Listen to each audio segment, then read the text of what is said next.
بسم اللہ والحمد للہ والصلاة والسلام علی رسول اللہ اما بعد فاعوذ باللہ من الشیطان الرجیم بسم اللہ الرحمن الرحیم وَإِذْ قُلْنَا لِلْمَلَائِكَةِ اسْجُدُوا لِآدَمَ فَسَجَدُوا إِلَّا إِبْلِيسَ أَبَى وَاسْتَكْبَرَ وَكَانَ مِنَ الْكَافِرِينَ صدق اللہ العظیم۔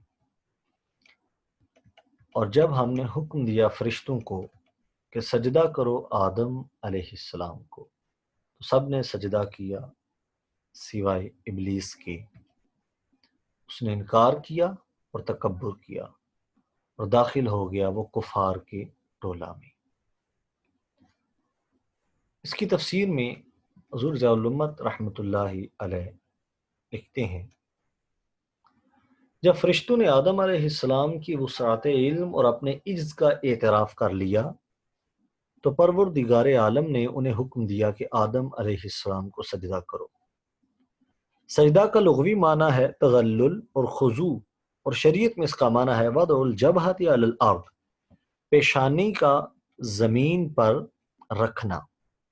بعض علماء کے نزدیک یہاں سجدہ کا لغوی معنی مراد ہے کہ فرشتوں کو ادب و احترام کرنے کا حکم دیا گیا، لیکن جمہور علماء کے نزدیک شرعی معنی مراد ہے، یعنی فرشتوں کو حکم دیا گیا کہ آدم علیہ السلام کے سامنے پیشانی رکھ دیں۔ اب اس سجدہ کی دو صورتیں ہیں، ایک تو یہ کہ پیشانی جھکانے والا یہ اعتقاد کرے کہ جس کے سامنے میں پیشانی جھکا رہا ہوں وہ خدا ہے، تو یہ عبادت ہے، اور یہ خاص ہے اسی وحدہ لا شریک کے ساتھ جو خالق و مالک ہے ساری کائنات کا، کیونکہ اللہ تعالیٰ کے سوا کسی کی عبادت کبھی بھی کسی نبی کی شریعت میں جائز نہیں، بلکہ انبیاء کرام علیہم السلام کی بعثت کا مقصد اولی تھا ہی یہی کہ وہ انسانوں کو صرف اللہ تعالیٰ کی عبادت کا حکم دے اور دوسروں کی عبادت سے منع کرے۔ تو یہ کیوں کر ہو سکتا ہے کہ جس چیز سے روکنے کے لیے انبیاء تشریف لائے اس فعل کا ارتکاب خود کریں یا کسی کو اجازت دیں؟ دوسری صورت یہ ہے کہ جس کے سامنے سجدہ کیا جا رہا ہے اس کی عزت و احترام کے لیے ہو، عبادت کے لیے نہ ہو، تو اس کو سجدہ تحیہ کہتے ہیں۔ یہ پہلے انبیاء کرام علیہم السلام کی شریعتوں میں جائز تھا، لیکن حضور کریم صلی اللہ تعالی علیہ وآلہ وسلم نے اس سے بھی منع فرما دیا۔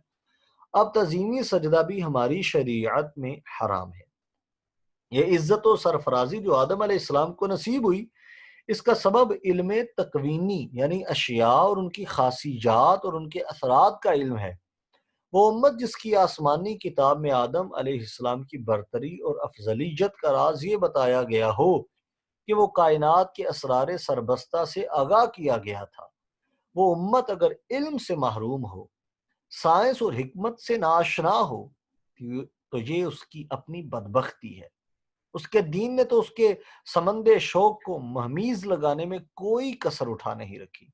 دنیا میں جتنے مذہبی صحائف موجود ہیں، کسی میں اتنی وضاحت اور اتنے اہتمام سے مقام آدم کی نشاندہی نہیں کی گئی ہے۔ اب اپنی شورا بختی کے علاوہ کس کو ملامت کریں کہ ہماری غالب اکثریت تو ابجد خواں بھی نہیں، اور جو علم سے آشنا ہے وہ علم کو تن پروری کا ذریعہ سمجھتے ہیں۔ وہ دن کب طلوع ہوگا جب مومن اپنے مقام کو پہچانے گا؟ پھر کب اس اسودہ خواب راحت کو رومی کا سوز اور راضی کا پیچ و تاب نصیب ہوگا؟ ہمارے مطالعہ کی میز پر تو تے در تے گرد جمی ہوئی ہے، اور ہمارے عشرت قدوں میں نور و نکہت کا سیلاب امڑا چلا آ رہا ہے۔ ہماری رصد گاہیں اب ان تھک تیز نگاہوں سے محروم ہیں جو ستاروں کی معمولی سی جنبش کا تعاقب کیا کرتی تھیں۔ ہماری تجربہ گاہیں اب ایسے علماء کو ترس گئی ہیں جو دنیا کی لذات سے کنارہ کش ہو کر نشتر تحقیق سے کائنات کی ہر چیز کا دل چیرا کرتے اور ان میں پوشیدہ اثرات اور قوتوں کا کھوج لگایا کرتے، اور اس سے بھی بڑھ کر قابل حیرت بلکہ لائق نفرت وہ آواز ہے جو بعض حلقوں سے توحید کے نام پر اٹھائی جا رہی ہے کہ نبی کو تشریعی علم دیا جاتا ہے، تکوینی علم سے اسے کیا سروکار، اور اس طرح اس ذات اقدس صلی اللہ تعالی علیہ وآلہ وسلم کے علم کی بے قرار وسعتوں کو تنگ سے تنگ کرنے کے لیے ایڑی چوٹی کا سارا زور صرف کیا جا رہا ہے۔ اللہ تعالی رحم فرمائے ہمارے ہر ذات پر اور بخشے ہماری کوتاہ اندیشیوں کو۔